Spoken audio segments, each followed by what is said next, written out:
जब भी केंद्र के लोकसभा के चुनाव हो, विधानसभा के चुनाव हो, जनता जो भी तय करे, रिजल्ट पक्ष में करे विपक्ष में करे, भारतीय जनता पार्टी का कार्यकर्ता केंद्र से लेकर नीचे बूथों तक हर मोड़ पे रहता है। इसलिए वर्तमान के अंदर भारतीय जनता पार्टी का कार्यकर्ता लगातार 5 साल से ही जनता के बीच में जा रहा है। देश के प्रधानमंत्री जी की 10 साल की जो योजना थी, वो अपने कार्यकर्ताओं द्वारा जनता के बीच में गए हैं। अब तो जनता ने भी मन बना लिया कि वर्तमान में देश के प्रधानमंत्री जी ने, देश के गृह मंत्री आदरणीय अमित शाह जी ने जो 5 अगस्त 2019 को लोकसभा में अंदर 370 धारा 35 से खत्म करने के लिए प्रस्ताव रखा था, उस प्रस्ताव को निरस्त जो 370 को खत्म करने के लिए ये प्रस्ताव लाया था, उस प्रस्ताव में रोहतक के भारतीय जनता पार्टी से चुना हुआ कार्यकर्ता नेता डॉक्टर अरविंद शर्मा जी को भी 6 लाख वोट देकर वहां पर 370 धारा हटाने में योगदान रहा। अगर ये 370 धारा 35 से देश के गृह मंत्री जी ने 5 अगस्त 2019 को रखा था, अगर यह कांग्रेस का मेंबर ऑफ पार्लियामेंट होता तो क्या स्थिति होती? बिल तो पास होता, परंतु रोहतक की जनता भी पछताती कि जिस मां का बेटा जो हमारी राष्ट्र की रक्षा करने के लिए, आतंकवादियों को मारने के लिए जम्मू कश्मीर में बैठा है, और 70 साल की एक पंडित जवाहरलाल नेहरू की गलती की वजह से जो देश ने भुगता है, वो हमारा हरियाणा का नौजवान जो आज देश की 10% मिलिट्री की भर्ती मेरे हरियाणा से जाती है, और मेरा हरियाणा से उस मां का कोख का पैदा हुआ बच्चा आतंकवादी की गोलियों से शहीद हो जाता था। आज इस रोहतक की जनता ने भी 370 धारा 35 से हटाने का काम भी रोहतक के मतदाताओं ने किया है। मित्रों, रात को नहीं दिन हो रहा, तो रात के टाइम बैठकर पीछे चला जाता। मीडिया वाले तेरी न्यूज बना देंगे, अरविंद शर्मा को कहेंगे दारू पिला के लाया, तो तू खराब कर रहा है यार, तू भीतर चला जा, पीछे चला जा। अच्छी बात नहीं है, तो तू खराब कर रहा माहौल को। देखो डाक लिया कई बार भाई,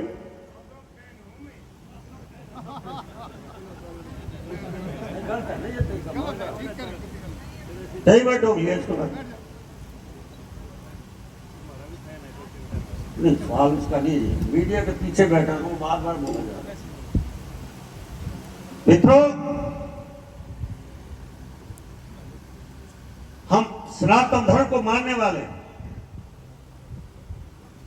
हम सनातन धर्म के अंदर विश्वास रखने वाले, हर मंदिर गुरुद्वारे तीर्थ स्थानों में जाने वाले हैं।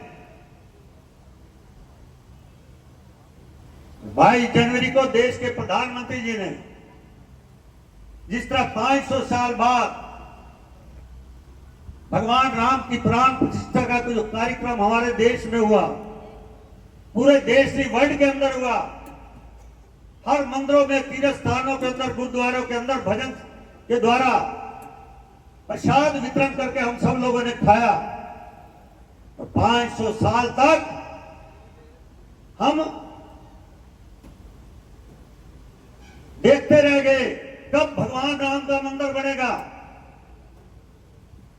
जहां मुगलों से भी लड़े, अंग्रेजों से भी लड़े, 70 साल कांग्रेस से भी लड़े, 500 साल बाद भगवान राम के हमें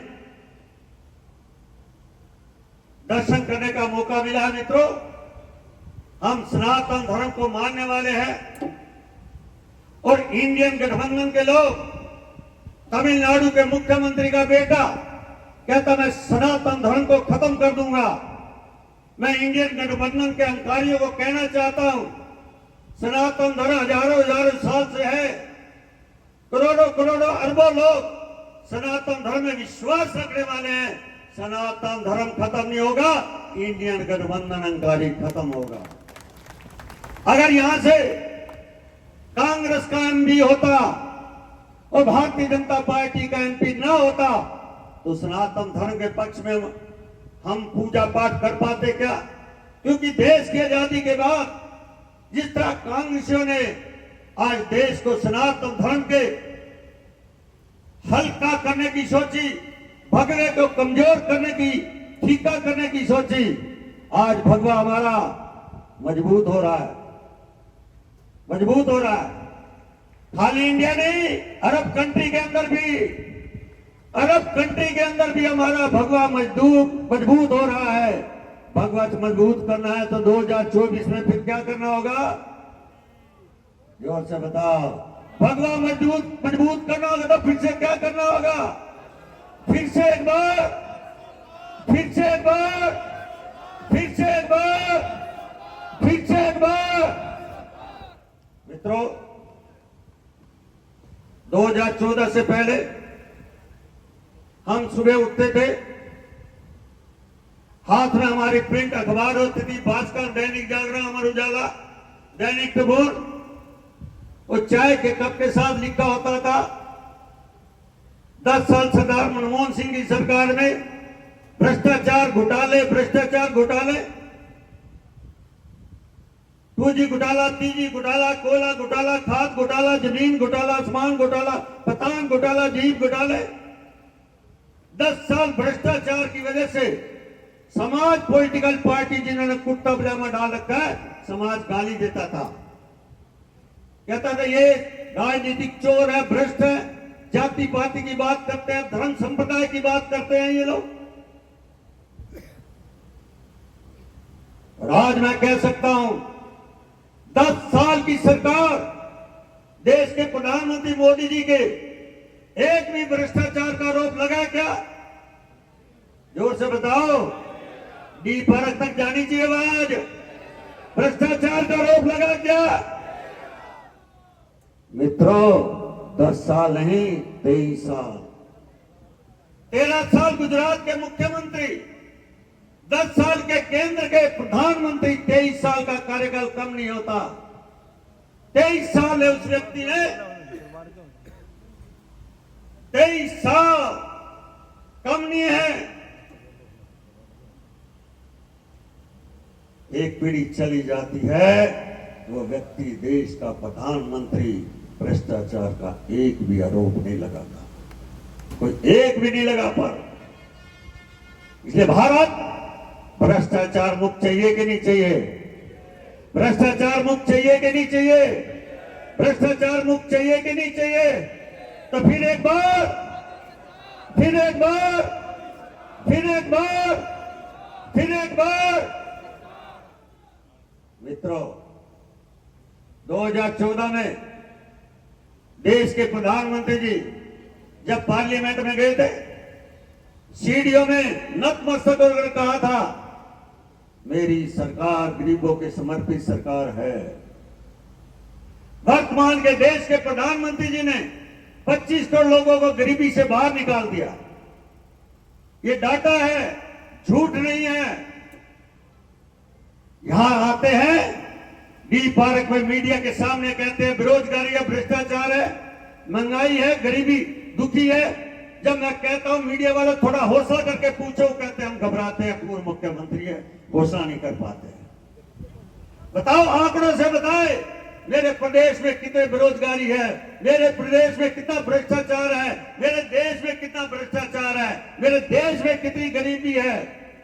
5 किलो पर राशन फ्री 82 करोड़ लोगों को 2029 तक मोहर लगा दिया देश के प्रधानमंत्री। 5 लाख का आयुष्मान कार्ड,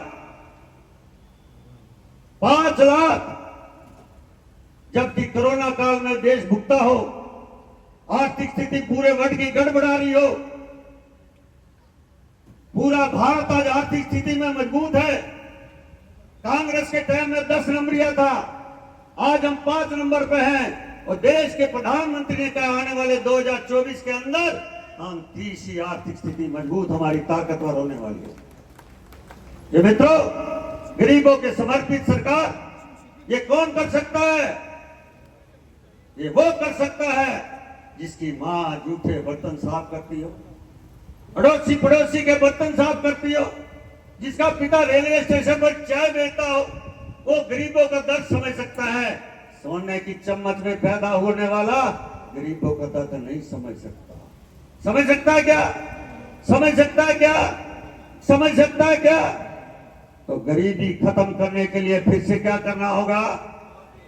गरीबी खत्म करने के लिए फिर से क्या करना होगा?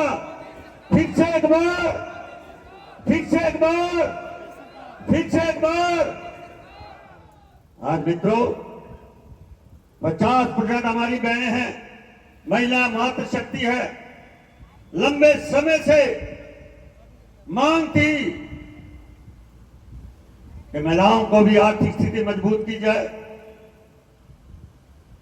उनको अपने पैरों पर खड़े हो। हमने मन की बात के द्वारा भी देश के प्रधानमंत्री जी को सुना। जब गांव-गांव, शहर-शहर के अंदर विकसित भारत यात्रा निकल रही थी, तब भी देश के प्रधानमंत्री जी का हमने सुना। जबलपुर की बैठी हुई बहन कह रही है, मैंने प्रधानमंत्री जी, मैंने सिर्फ 5,000 रुपया लिया था लोन, 5,000 मैंने लेकर कपड़ा सिलाई करके गांव में बेचा। फिर मैंने 50,000 लिया, फिर अगल बगल के गांव में गई, फिर 50,000 मैंने 2 लाख लिया, और आज मैं कह सकती हूं 2 लाख से करते करते मैंने अपनी दुकान भी बनाई है, मैंने इनोवा गाड़ी भी ली है, मैंने बेटे के लिए मकान भी बना के दिया है, और आज मेरे साथ 1 लाख बहनें इस समूह के साथ जुड़ी है। 33% महिला का आरक्षण, जीएसटी, ऐसे करके लंबे समय से लटके हुए तो निर्णय करने वाले जो कमजोर प्रधानमंत्री था सरदार मनमोहन सिंह जी, निर्णय नहीं ले पाया। आज जीएसटी कन्याकुमारी से लेकर जम्मू कश्मीर तक पूरा व्यापारी उद्योगपति खुश है, रोडों के जाल हमारे पास है।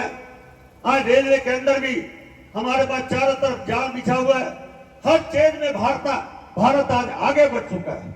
इसलिए मेरे निवेदन है आप लोगों से, बहनों और भाइयों से, आज रोहतक जिले की 700 से ऊपर लोग हमारे पास बूथ है।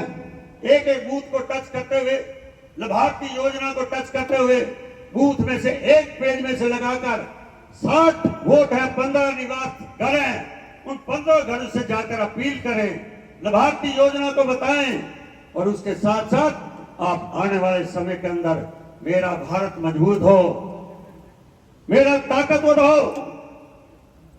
इसके लिए आप सबको मिलकर अपने के काम करना है। यहां से संकल्प लेके जाना है मित्रों। ये संकल्प क्या है?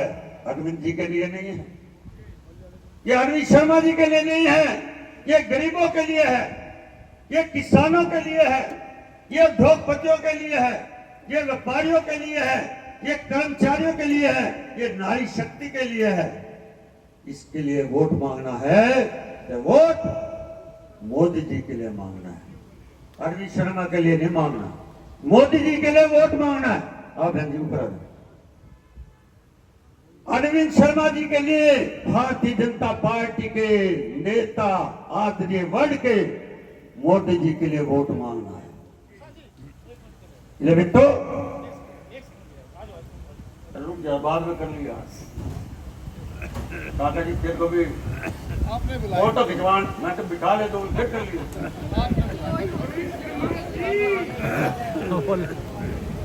बोले जब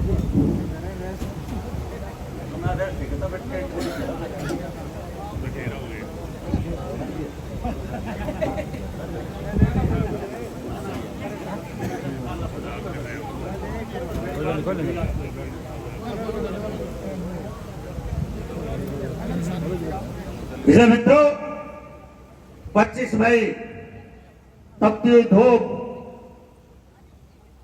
लास्ट के चरण के ऊपर हमें चुनाव दिया गया है रोहतक लोकसभा हरियाणा का।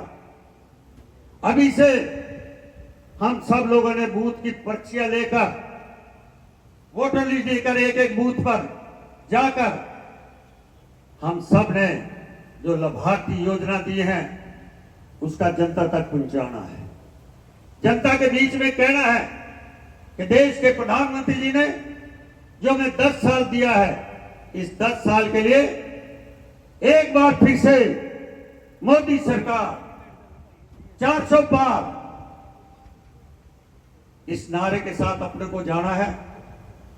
मैं एक बात और कहना चाहता हूं मित्रों, ये हमारे विरोधी दल, मैं डॉक्टर अरविंद शर्मा जी से प्रार्थना करूंगा और अपने नेताओं से भी प्रार्थना करूंगा, इस चुनाव को दीपेंद्र वर्षी अरविंद शर्मा ना बनने देना। ये चुनाव राहुल गांधी वर्षी मोदी बने। राहुल गांधी वर्षी मोदी।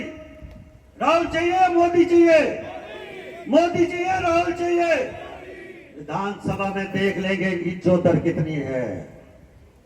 लोकसभा के चुनाव के अंदर राहुल वर्षी मोदी को लेकर आगे बढ़ना है। जो टारगेट पीछे मूर्ति हुड्डा ने दिया, जो टारगेट रणबीर ढाका ने दिया, अपने अपने तरीके से मनमोहन गोलजी ने कहा, मित्रों हमने टारगेट नहीं जाना, हमने पस्त करना और पस्त भी इतना करना है कि दोबारा उठ ना पाए। 2014 में कमर में दर्द हो गया था, कमर का बहाना लेकर, क्योंकि लोगों के मैंने काम नहीं किए इसलिए लोगों ने वोट दे दिया। अब कमर भी ठीक है,